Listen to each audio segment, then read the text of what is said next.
Fala pessoal, sou Rodrigo Moreira, autor de Ele Não É Isso, e hoje eu tô aqui para falar sobre ele, sobre o meu livro, Ele Não É Isso, que foi publicado pela editora Arvin.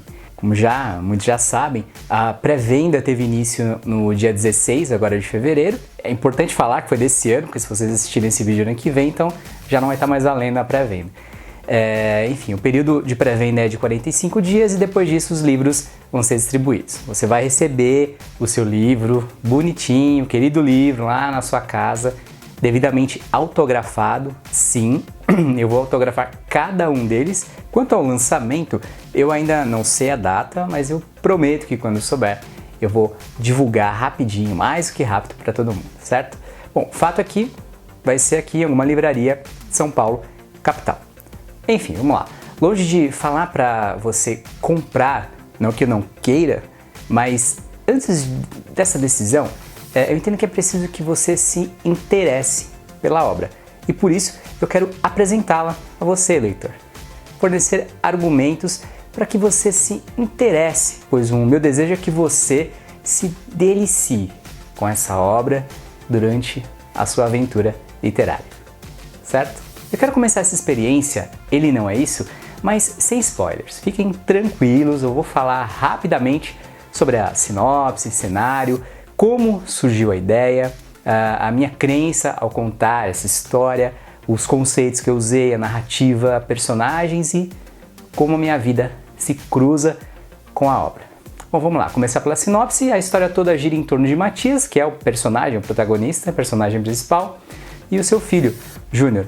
Matias vive uma experiência traumática com Felícia, a sua esposa, e eles são atacados repentinamente por um cachorro. O que parece ser aí uma simples mordida se torna um terror na vida do casal. Qual é o impacto dessa situação, que essa situação vai ter na vida deles, do bebê e do mundo, é o que vocês vão descobrir. Cenário. A história é centrada em São Paulo e tem como cenário principal o edifício Nazaré na Praça da Sé. Sim, é um prédio, ele existe, é real, e eu escolhi o centro de São Paulo por um motivo bem especial. É porque esse lugar me deixa bem apreensivo, para falar a verdade. Pô, tu tá com medo? Tá com medinho? Seria clássico eu construir uma história e utilizar um outro país, uma outra cidade como referência, por exemplo, né? Mas eu conheço tão bem Sampa que eu procurei usar isso a meu favor, né? A exemplo do André Bianco, que tem aí Osasco muito presente nas suas histórias. Como surgiu a ideia? No livro há um agradecimento, eu menciono o nome das pessoas, eu vou deixar para vocês aí descobrirem quando lerem, Ele Não É Isso, e eu agradeço a essas pessoas pela obra criada por elas e, claro, eu não digo o nome dessa obra no livro, mas somando aí a experiência da leitura de Ele Não É Isso, mais uma pesquisa básica no Google, não vai ficar difícil para você descobrir qual foi o livro que me inspirou. E é claro, para quem conhece os caras, vai sacar na hora ali do que eu tô falando. De qualquer forma, quando eu li essa obra, eu me deparei com algo totalmente original, diferente de outras formas narrativas e estruturais, né, daquilo que eu estou acostumado, e a temática ela se apresentou de uma forma diferente e eu pensei, bom, por que não escrever algo assim, tão diferente, original, e eu vou tentar, aceitei o desafio, e aí saiu Ele Não É Isso. No que eu acredito ao contar essa história? Bom, antes de começar a escrever, eu precisava de um problema, de algo para resolver durante a história. Então na minha linha de raciocínio, eu pensei no seguinte, né, que eu tinha que ter uma coisa para acreditar, obviamente. Então, o que eu acredito é que o ser humano pode superar as suas adversidades. Eu acredito que existe sim a possibilidade do desenvolvimento humano. Foi a partir dessa crença que a história começou a se desenrolar. A partir dessa crença que a metáfora que eu usei, ela pode ser encaixada em várias partes da história, ou melhor, na história toda. Foi a partir daí que Ele Não É Isso surgiu. já que eu acredito que o ser humano pode se superar. Com base nessa crença, eu pesquisei e usei 2 conceitos importantes para a criação do livro. O primeiro foi o conceito de loucura, tão bem ilustrado em O Rei de Amarelo, e capaz de confundir os sentidos, a loucura, a percepção de quem vive essa confusão mental. E o segundo se refere à sobrevivência, retratada no livro pela dor emocional e física dos personagens diante de cisões capazes de desestruturar o ser humano e levá-lo a cometer atos que extrapolam a ética, a moral. Com relação à narrativa, o livro tem um apelo visual que, somado a uma narrativa, dá força aos fatos.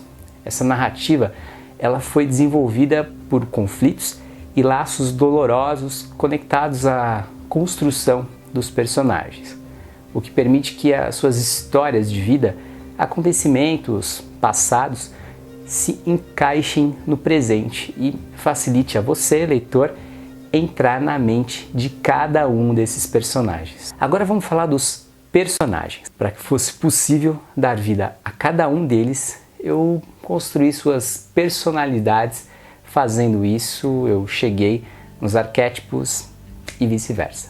Matias tem um arquétipo de herói trágico, cheio de defeitos, e também do herói falido, que toma as decisões erradas. E há também um pouco da sombra, o vilão, a personificação da podridão do lado negro. Felícia é o arauto, traz o desafio diante das mudanças. Júnior é o guardião do limiar, é o obstáculo a ser vencido, a motivação do herói. A Dona Celina é a personagem tão querida, ela representa um mentor. Ela acolhe, orienta, ensina. Já Romeu é o anti-herói, ele busca a recompensa pessoal, individual. Não é um cara mau, ele apenas quer as coisas para ele. Por fim, como a minha vida se cruza com a obra.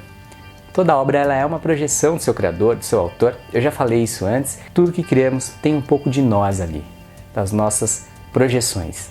Portanto, qualquer coisa que façamos em nossas vidas, sempre haverá um pouquinho das nossas angústias, alívio, felicidade, tristeza, desejos, raiva e por aí vai. Escrever Ele Não É Isso foi compartilhar 2 coisas especificamente: as minhas experiências pessoais em alguns momentos da minha vida e a experiência coletiva. Como eu vejo, constato situações vividas pelas pessoas. Afinal, não somos uma ilha. No dia a dia, por mais que você se feche no seu casulo, ainda assim terá recebido influências do ambiente externo. O que é claro que representa perigo e ao mesmo tempo oportunidade. E aí? Fica dilema: se fechar ou se abrir para o mundo? Lembre que os riscos eles sempre existirão. E foi nessa pegada aí que Ele Não É Isso surgiu. Se tornou uma obra de terror que traz a psicologia para dentro de suas estruturas. Deu vontade de ler? Eu, da minha parte, espero ter apresentado o livro direitinho, explicado os principais pontos, sem dar spoiler, é claro, e, enfim, também deixado você um pouquinho mais curioso sobre a obra. É isso aí, fico por aqui, até mais, um abraço.